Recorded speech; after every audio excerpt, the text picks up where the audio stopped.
Baik, Assalamualaikum warahmatullahi wabarakatuh. Pagi ini kita akan membahas tentang berbagai hal terkait dengan teori pembangunan. Tentu saja hal ini setelah kita merampungkan berbagai hal terkait dengan beberapa konsep yang terkait dengan pembangunan juga. Kita semua mengetahui bahwa isu-isu tentang pembangunan begitu sangat krusial dan menjadi perbincangan yang seringkali hangat di masyarakat, gitu, maupun juga di level para pengambil kebijakan, gitu ya. Sebagaimana dimaklumi bahwa perbedaan antara konsep dan teori, gitu ya, secara sederhana, gitu ya, konsep itu berbicara soal gagasan, soal ide. Jadi sebuah fenomena, gitu ya, lalu kita formulasikan ke dalam sebuah konsep. Jadi bisa jadi konsep itu adalah abstraksi dari fenomena, gitu ya. Nah, ketika kita memahami konsep pembangunan, tentu hal ini adalah sangat terkait dengan tangkapan kita terhadap fenomena, gitu ya. Nah, sementara teori, gitu ya,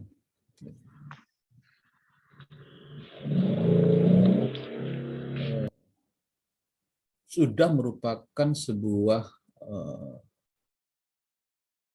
penjelasan terhadap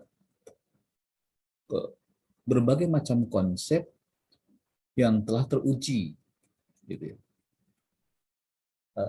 Kemudian diterima sebagai sebuah kebenaran. Jadi perbedaannya, konsep itu belum menjadi sebuah kebenaran, tetapi teori, gitu ya, sudah teruji dan diterima sebagai sebuah kebenaran. Nah, itulah sepintas terkait dengan perbedaan antara teori dan antara konsep dan teori. Nah, pada kesempatan ini saya akan menjelaskan berbagai hal terkait dengan teori pembangunan. Dari mulai teori pembangunan klasik, gitu. Aliran ini muncul pada akhir abad ke-18 dan pada permulaan abad ke-19. Fenomenanya terutama terkait dengan revolusi industri, gitu ya. Nah, pada waktu itu sistem liberal sedang merajalela, dan menurut pandangan klasik bahwa pembangunan itu adalah suatu pertumbuhan ekonomi, gitu ya, yang dipicu oleh kemajuan teknologi dan perkembangan jumlah penduduk. Nah, dengan demikian sudah jelas di sini bahwa pembangunan dimaknai gitu ya, sebagai sebuah pertumbuhan ekonomi sebagai akibat dari kemajuan teknologi dan perkembangan jumlah penduduk. Nah, jadi dalam kesempatan ini gitu ya, para ahli daripada teori ini gitu ya, menekankan kepada pembangunan ekonomi. Gitu. Nah, titik tekannya terkait dengan kebijakan pasar, gitu ya. Jadi para ahli ekonomi klasik meyakini adanya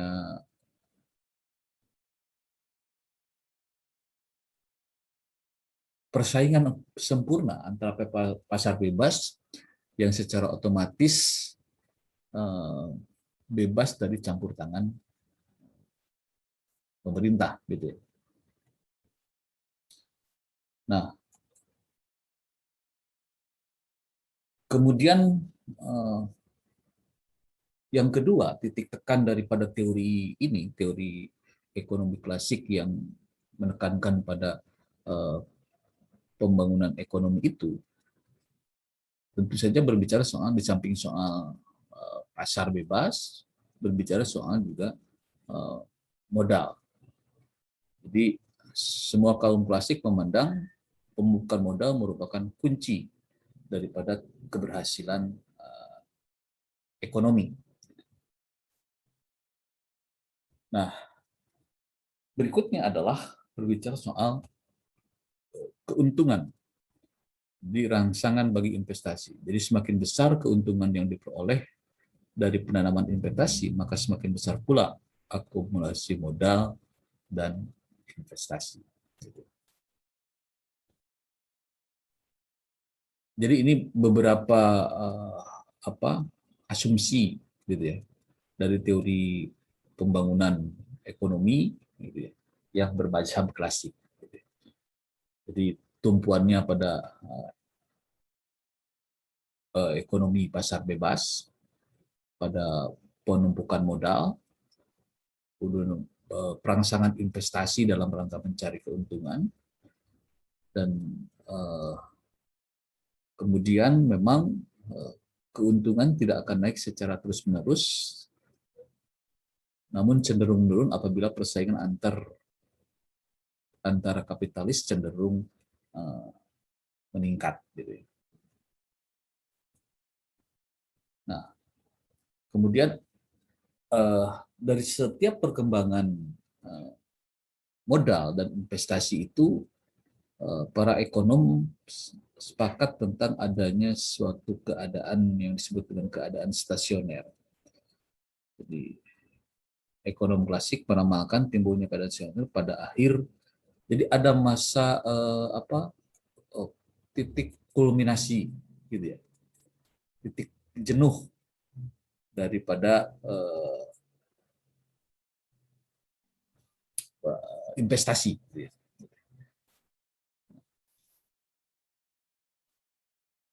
Nah, beberapa tokoh dari teori ekonomi klasik ini, mulai Adam Smith, gitu, dengan teori pembangunannya, kemudian teori David Ricardo, teori Ricardian, kemudian teori pembangunan Malthus, gitu.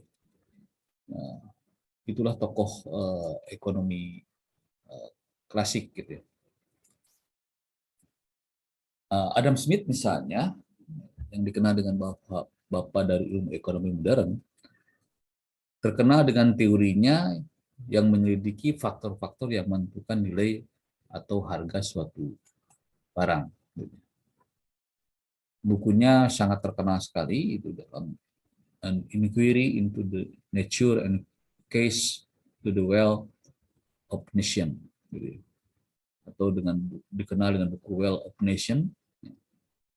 yang intinya adalah membahas tentang bagaimana perekonomian itu tumbuh. Nah, Adam Smith melihat proses pertumbuhan ekonomi itu dari dua segi, gitu ya.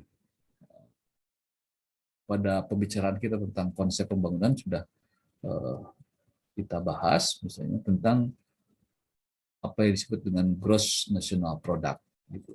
Jadi pertumbuhan output dan pertumbuhan jumlah penduduk. Kemudian juga berbicara soal pembagian kerja yang merupakan titik permulaan dari teori pembangunan ekonomi Smith, gitu. Yang tentu dalam hal ini bagaimana meningkatkan persaingan dan produktivitas tenaga kerja, gitu ya, serta kaitannya dengan keterampilan, gitu ya, penghematan waktu dalam hal produksi, kemudian juga penggunaan mekanikal, mesin, gitu ya, sebagai upaya untuk menghemat tenaga, gitu ya. Nah, itulah beberapa asumsi dari teori Smith, gitu ya. Kemudian teori Ricardo atau teori Ricardian, gitu, dalam bukunya The Principle of Political Economy and Action, ikut mengembangkan teori pertumbuhan ekonomi klasik, gitu ya. Ricardo menganggap bahwa jumlah faktor produksi, gitu ya, dalam hal ini adalah sumber alam, tidak dapat ditambah, sehingga akhirnya bertindak sebagai faktor pembatas dalam proses pertumbuhan suatu masyarakat. Nah, dalam hal ini, Ricardo berbicara soal keterbatasan faktor produksi, khususnya dalam hal ini adalah tanah dan sumber daya alam yang lainnya. Itu inti dari teori Ricardian. Nah, ciri-ciri dari teori pembangunan ekonomi Ricardo ini adalah berbicara soal terbatasnya jumlah tanah, kemudian pertumbuhan tenaga kerja atau penduduk, gitu ya, yang tentu saja ini akan meningkatkan upah secara alamiah, gitu ya. Kemudian terjadinya akumulasi kapital, gitu ya, di mana keuntungan yang diperoleh pemilik kapital di atas tingkat keuntungan minimal. Jadi, ini teori Ricardo ini mengingatkan, gitu ya, selalu ada disparitas antara keuntungan yang diperoleh oleh pemilik modal dengan oleh buruh itu sendiri. Dan dalam hal ini juga diingatkan tentang selalu karena teknologi itu berkembang, gitu ya. Jadi selalu ada lompatan-lompatan kemajuan teknologi. Nah, saya kira sampai hari ini kita masih melihat relevansi teori Ricardo ini terkait dengan kemajuan teknologi, gitu ya. Nah, kita lihat misalnya hari ini, gitu ya, banyak profesi-profesi yang hilang, gitu ya, karena teknologi, gitu ya. Contoh yang paling nyata misalnya pekerjaan teller mungkin sebentar lagi mau hilang, gitu. Karena sekarang orang mau nyimpan uang, mau ambil uang, ya sudah tidak perlu lagi berangkat pergi ke bank, gitu ya. Cukup dengan aplikasi, gitu. Kan beberapa bank sekarang sudah membuat rekening secara tidak harus langsung ke bank, gitu ya. Itu contoh yang masih relevan kita lihat dari teori Ricardo ini.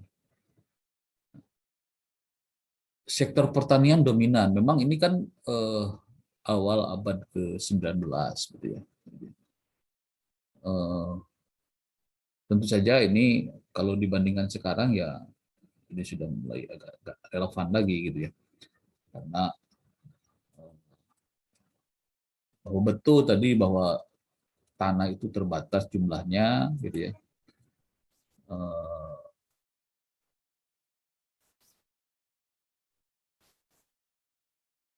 Tapi ya sekarang sektor pertanian sudah mulai meredup, gitu ya. Mungkin untuk case Indonesia tidak, gitu ya, masih tetap pertanian menjadi dominan. Nah, berlaku hukum law of the diminishing return, gitu ya. Kepuasan yang semakin berkurang, hukum kepuasan yang makin berkurang ini. Jadi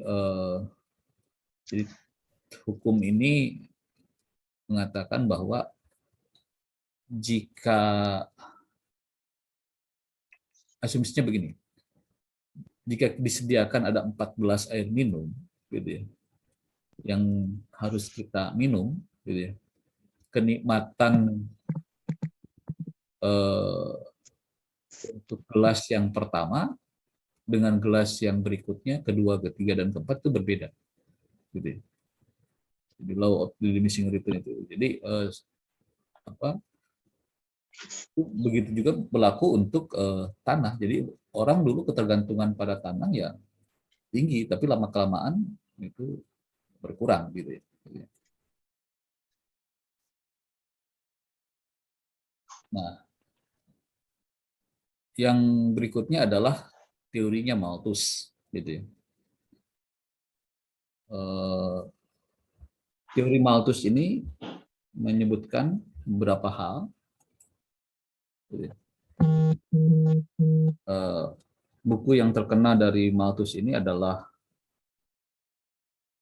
The Principle of Political Economics, gitu ya.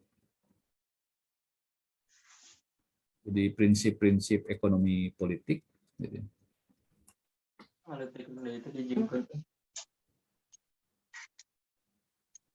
Terkenal dengan teori kependudukan, gitu ya. Kemudian tentang teori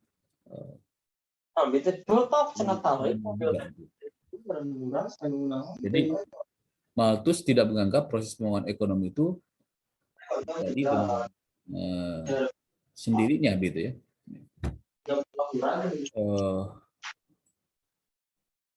Malthus lebih menitikkan perhatiannya kepada perkembangan kesejahteraan suatu negara yang pembangunan ekonominya dicapai dengan meningkatkan kesejahteraan negara. Jadi dalam hal ini, jadi dalam teori, kalau tadi Ricardo sama Smith, gitu ya, lebih menekankan pada bagaimana pertumbuhan ekonomi, tapi juga dalam hal ini Malthus di samping pertumbuhan ekonomi juga menyoroti tentang bagaimana kesejahteraan dari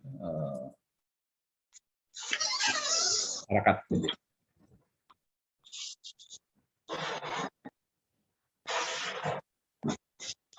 Nah, berbicara kesejahteraan masyarakat itu bergantung kepada kualitas produk yang dihasilkan oleh tenaga kerja, sebagian lagi dihasilkan oleh produk itu sendiri. Nah, jadi poinnya yang harus diingat di dalam berbicara tentang teori pembangunan klasik ini, gitu. Jadi dari teori, mulai teorinya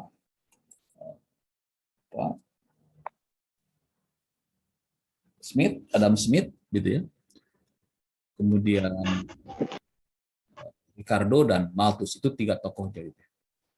Tapi yang pasti bahwa ketiga tokoh ini berbicara soal ketika dunia mengalami perubahan yang sangat signifikan dan mengalami pertumbuhan ekonomi sebagai akibat industrialisasi.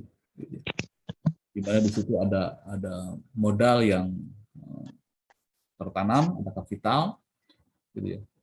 Kemudian di situ juga berbicara soal sumber daya alam, khususnya tanah. Jadi perpaduan antar modal dengan sumber daya alam ini menggerakkan pembangunan ekonomi gitu ya, masyarakat pada saat itu.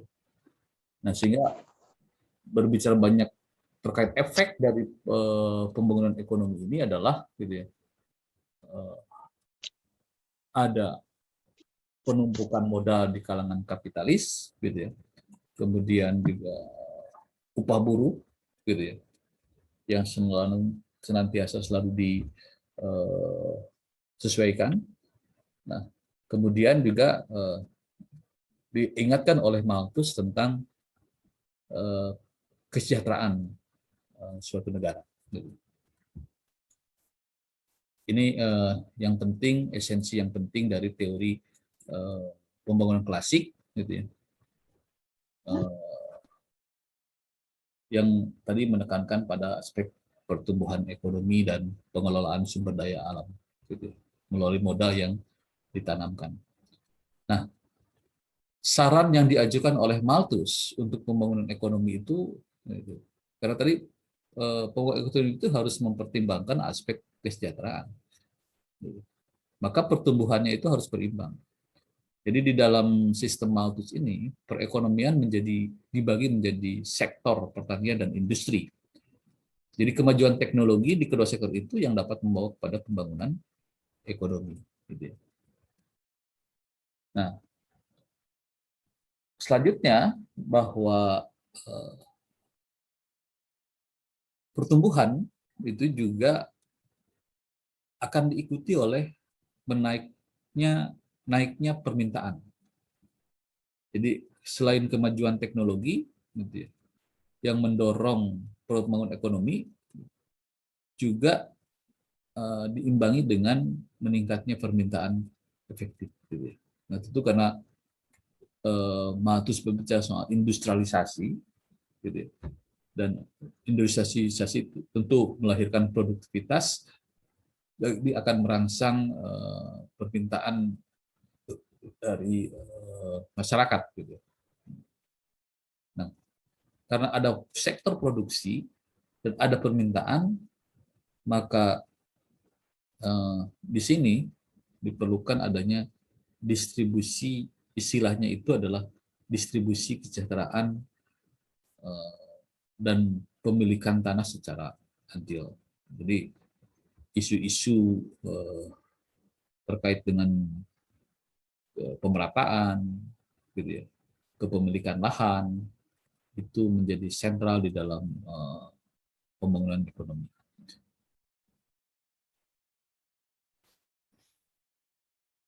Nah, kemudian di samping isu-isu tentang distribusi dan kepemilikan tanah yang adil, gitu, permintaan efektif juga dapat ditingkatkan melalui perluasan perdagangan internal dan eksternal. Karena perdagangan akan meningkatkan keinginan, hasrat, dan selera untuk mengkonsumsi, yang sasarnya adalah untuk menjaga harga di pasar komoditi. Gitu. Kemudian berikutnya adalah mempertahankan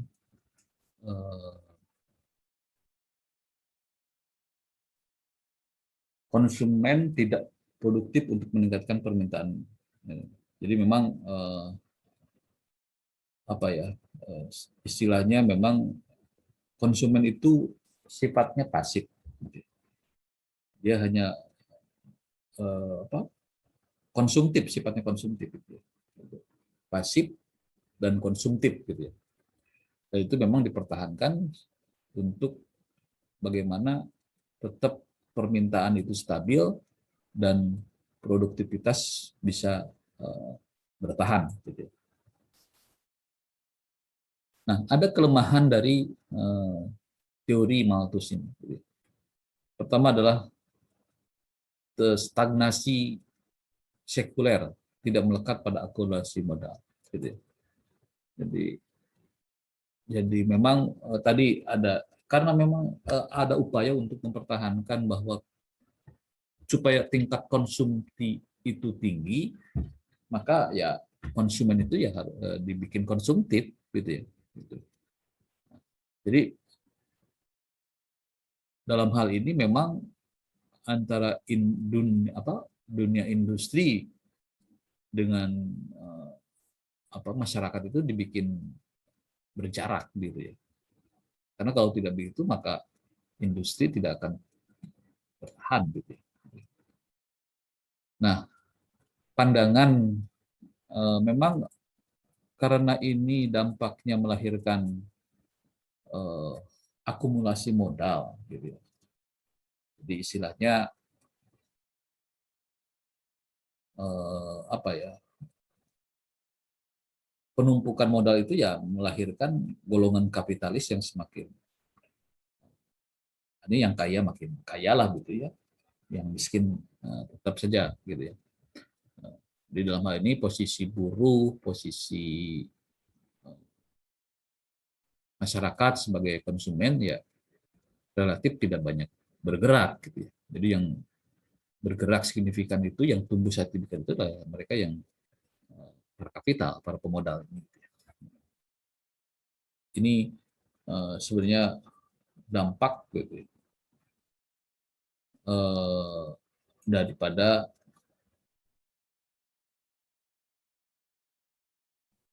pertumbuhan ekonomi yang terlalu tinggi gitu ya, digenjot oleh kapital yang besar gitu. Nah, sehingga melahirkan masyarakat yang pasif gitu ya. Dan tentu saja ini ya konsumen ya tidak produktif memang gitu ya. Dan intinya bahwa ini melahirkan ketimpangan lah. Nah, itu teori pembangunan klasik gitu ya. Jadi kalau hari ini kita masih berbicara soal bagaimana pembangunan itu dikonstruksi gitu ya, dengan paradigma pertumbuhan ekonomi, penumpukan modal, kemudian pengelolaan sumber daya alam, gitu ya, upah rendah, gitu ya. Saya kira itu masih berparadigma pembangunan ekonomi yang klasik, gitu ya. Jadi, nah, berikutnya adalah teori Schumpeter. Joseph Schumpeter hidup di zaman modern, jadi ini setelah masa pertumbuhan ekonomi klasik, jadi setelah eranya Ricardo, eranya apa tadi Malthus, dan uh, siapa satu lagi tadi gitu ya, maka lahir teori Schumpeter gitu ya. Nah, teorinya diungkapkan dalam suatu kerangka analisis sosial yang luas gitu ya. Memang basicnya adalah dari teorinya para ekonom klasik yang tiga tadi. Bukunya yang sangat terkenal itu adalah Theory of Economic Development, gitu ya, yang kemudian diuraikan dalam buku Business Cycle dan Capitalism, Socialism, and Demokrasi ini di awal abad 20, gitu ya, tahun 1911, gitu ya, terutama pada saat Perang Dunia Pertama. Schumpeter mengasumsikan adanya perekonomian persaingan sempurna yang berada pada keseimbangan mantap. Gitu ya. Unsur pertama pembangunan itu terletak pada adanya kombinasi antara kegiatan pembangunan berupa inovasi yang pelakunya adalah wira swasta dan inovator atau entrepreneur. Gitu ya. Ini agak apa? Agak sulit lah memahaminya gitu ya. Tapi saya coba jelaskan gitu ya, apa yang dimaksud dengan inovasi menurut si komputer itu. Terutama ya tadi karena sudah disinggung sebenarnya oleh para ekonom klasik gitu ya, tentang penggunaan mesin, teknologi gitu. Nah, oleh Schumpeter gitu diperjelas lagi gitu ya, bahwa industrialisasi itu terkait dengan penerapan teknologi baru. Nah, jadi inovasi pun sangat erat hubungannya dengan inovasi yang dilahirkan. Jadi yang bisa menimbulkan keuntungan yang lebih itu adalah gitu ya, bukan saja sumber dana dan akumulasi kapital, gitu ya, tetapi adalah terletak pada kreativitas atau inovasi-inovasi lanjutan, gitu ya. Jadi pengusaha-pengusaha yang mengembangkan inovasi kira-kira begitu ya. Jadi, sekarang mulai sangat jelas lah perbedaan teori ekonomi klasik dengan teori Schumpeter ini. Kalau klasik lebih bagaimana pertumbuhan itu hubungannya dengan modal dan sumber daya alam, gitu ya. Tapi Schumpeter, gitu ya, bukan hanya modal dan sumber daya alam, tapi juga perlu ada teknologi baru, perlu ada inovasi, gitu ya, di dalam meningkatkan pertumbuhan. Gitu ya. Jadi ini memang lebih kepada apa ya, teori komputer itu menyempurnakan lah saya kira itu ya kelemahan-kelemahan dari teori ekonomi klasik gitu ya. Dari Adam Smith, Ricardo dan juga Malthus. Gitu ya. Nah, proses inovasi di dalamnya juga ada proses imitasi. Gitu. Jadi meniru gitu ya.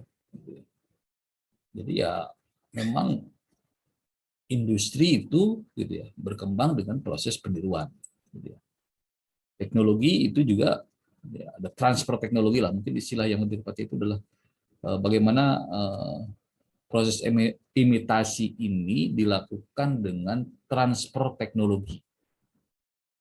Jadi teknologi itu tidak dimonopoli oleh para penemunya saja atau para inovatornya saja, tapi dikembangkan gitu ya, ke dalam sebuah industri teknologi. Nah, dalam hal ini Jepang saya kira menjadi contoh negara yang berhasil gitu ya melakukan penyebaran teknologi. Sekarang coba lihat industri mobil misalnya, industri permesinan gitu ya. Jepang itu menjadi terdepan lah gitu ya. Saya kira pasar Asia bahkan Eropa sampai ke Amerika juga. Ya, jadi yang dijual oleh Jepang itu adalah teknologi, gitu. Jadi dan memang sangat jelas terlihat gitu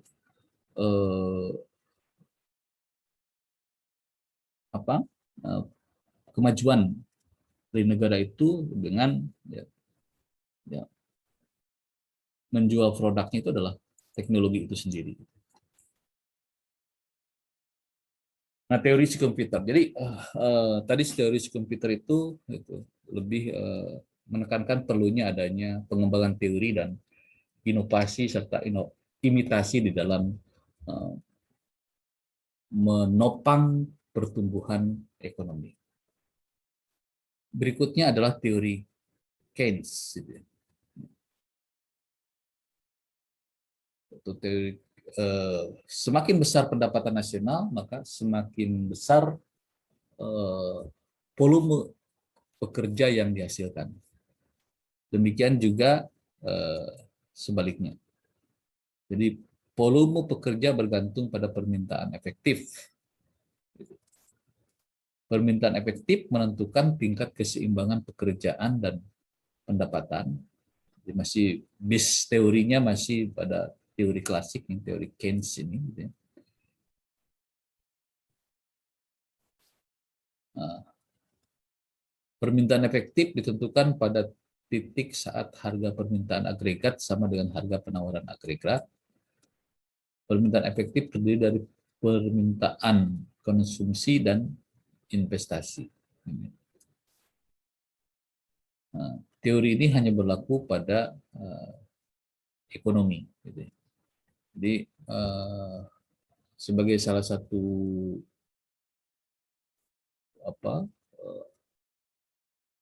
bapak di dalam ilmu ekonomi, gitu. Jadi ini lebih kepada apa ya, ilmuwan dia itu ya, ilmuwan yang melahirkan beberapa teori ekonomi, gitu ya. Teori permintaan itu, gitu ya, erat hubungannya dengan konsumsi dan investasi.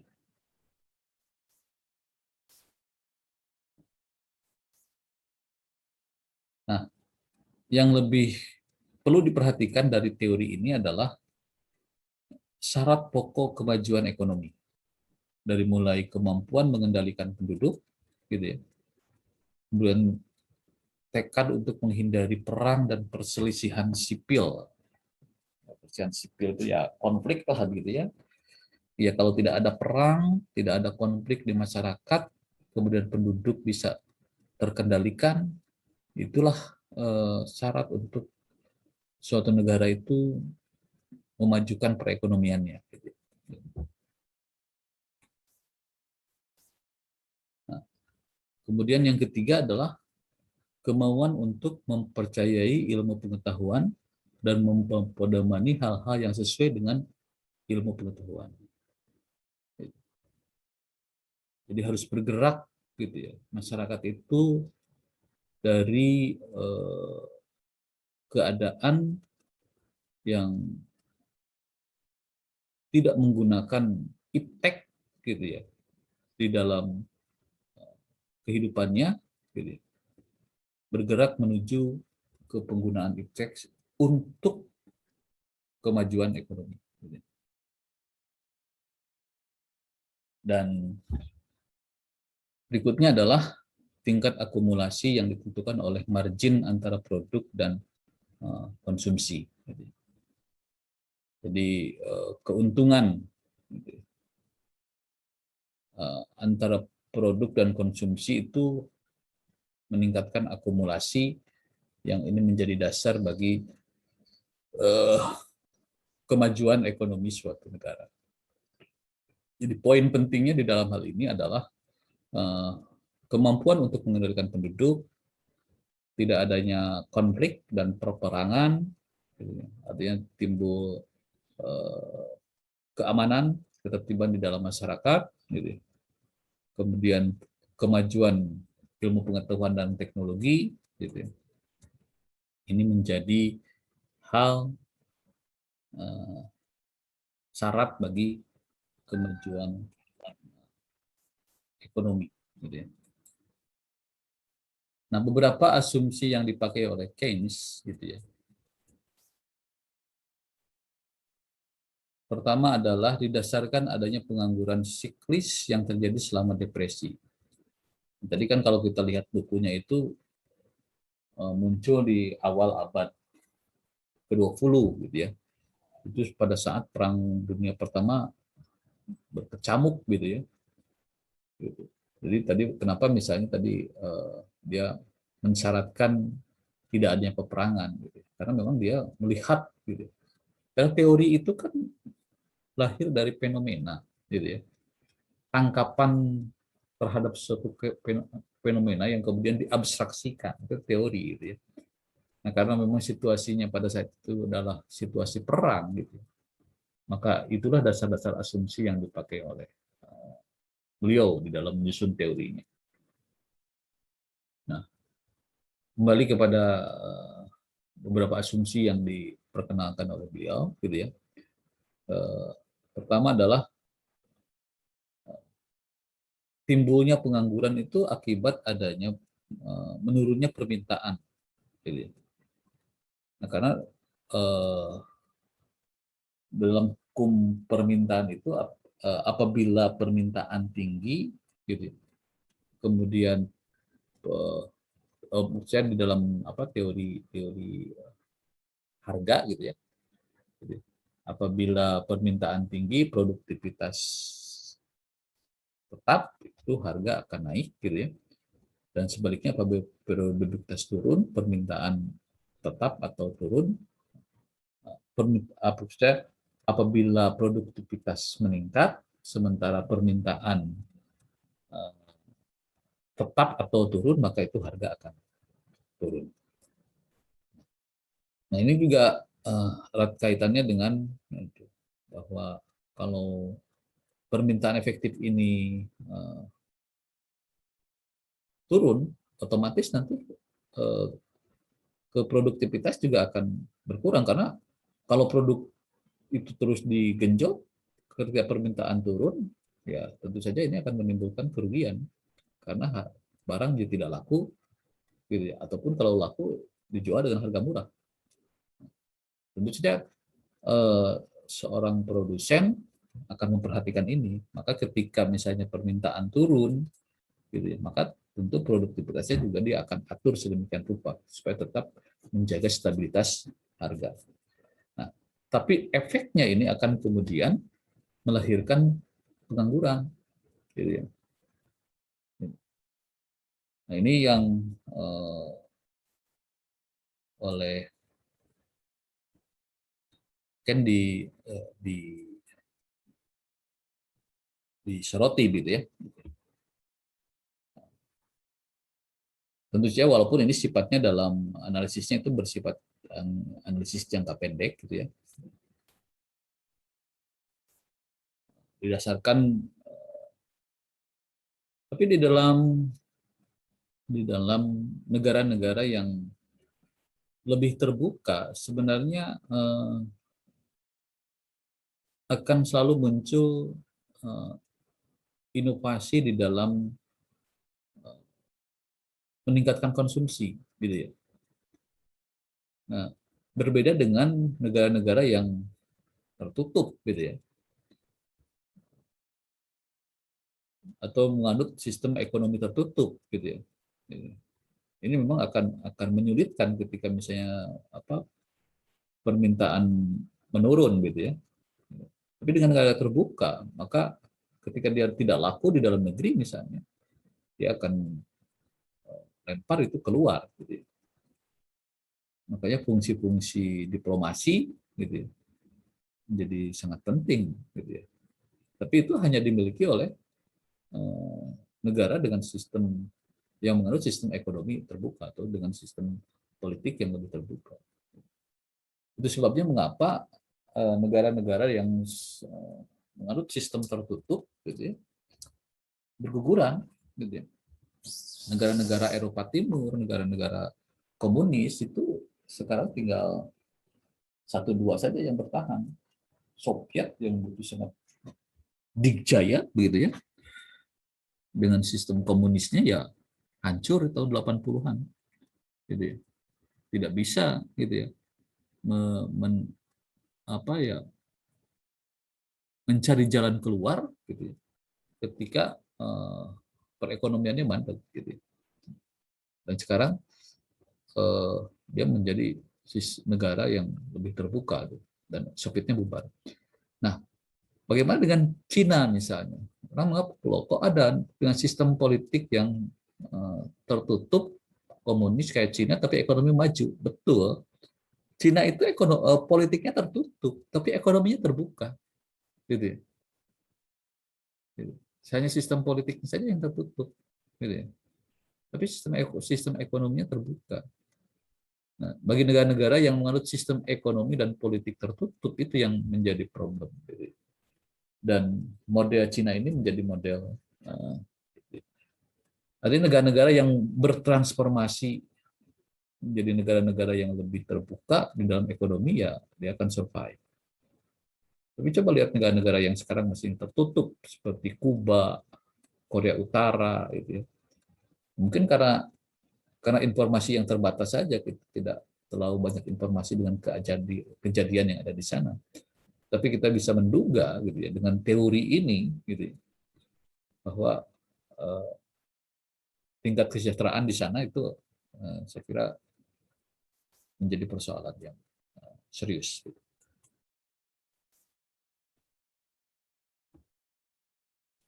Nah, adanya penawaran lebih sebagai faktor komplementer, faktor tenaga kerja dan sumber perlengkapan lainnya untuk perekonomian. Jadi di dalam hal ini memang ketika sistem ekonomi yang dibikin terbuka, gitu, otomatis faktor sumber daya manusia dalam hal ini tenaga kerja juga menjadi sangat terbuka.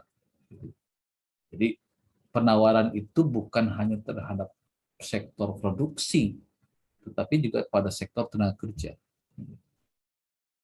Jadi industri-industri yang ada di kita misalnya, gitu, sekarang banyak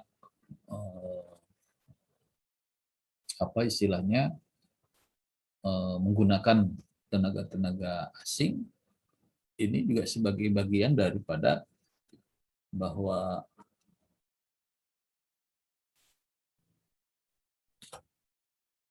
bukan hanya produksi gitu ya yang mengenali persaingan, tapi juga tenaga kerja juga sama-sama bersaing gitu ya.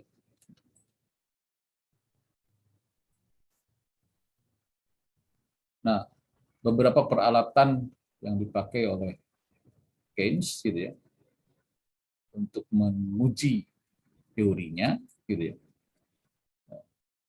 Permintaan gitu ya. Pengangguran gitu ya. Sebagai akibat kurangnya permintaan efektif gitu ya. Keynes menyarankan agar memperbesar pengeluaran konsumsi atau non konsumsi. Jadi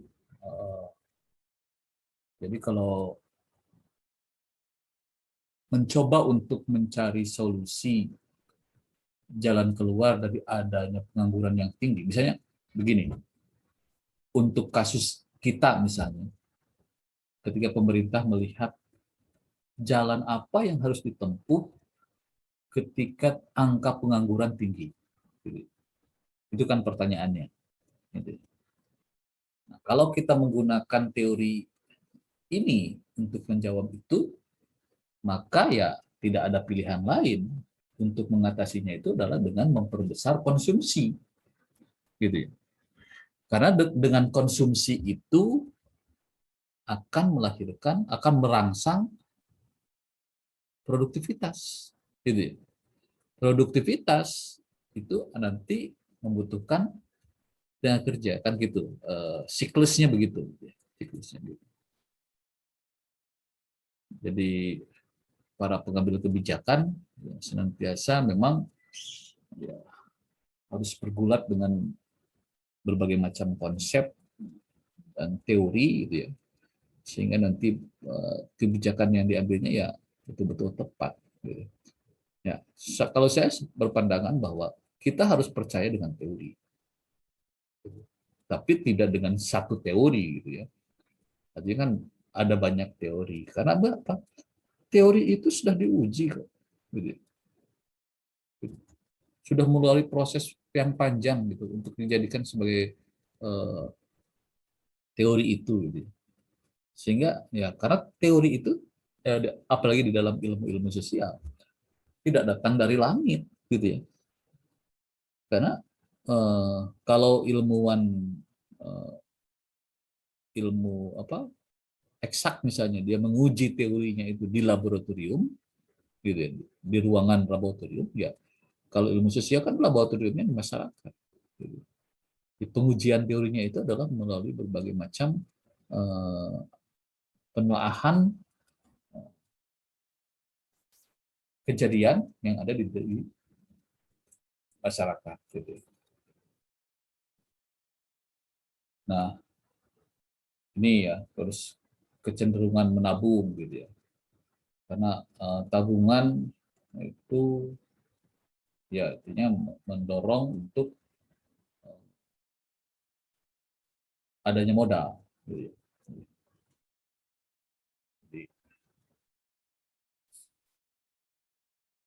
meningkatkan konsumsi dan meningkatkan tabungan. Gitu. Kira ini suku bunga ya, otomatis lah gitu ya. Perkembangan dari dua hal tadi gitu ya. Tapi poinnya di dalam teori ini adalah disampaikan beberapa kiat atau jurus untuk tadi bagaimana meningkatkan produksi, bagaimana meningkatkan konsumsi, kemudian juga bagaimana mengatasi pengangguran. Ini poin penting daripada teori ini. Karena sejatinya gitu ya, berbicara pembangunan, berbicara pertumbuhan ekonomi gitu. Ya ujung-ujungnya adalah bagaimana konsumsi masyarakat atau kesejahteraan masyarakat gitu. Yang kita ketahui akan dilihat nanti dari pendapatan per kapita gitu ya. Jadi pembangunan yang bertumbuh pada pertumbuhan ekonomi itu ya akan bergulat dengan pemikiran-pemikiran yang seperti itu gitu ya.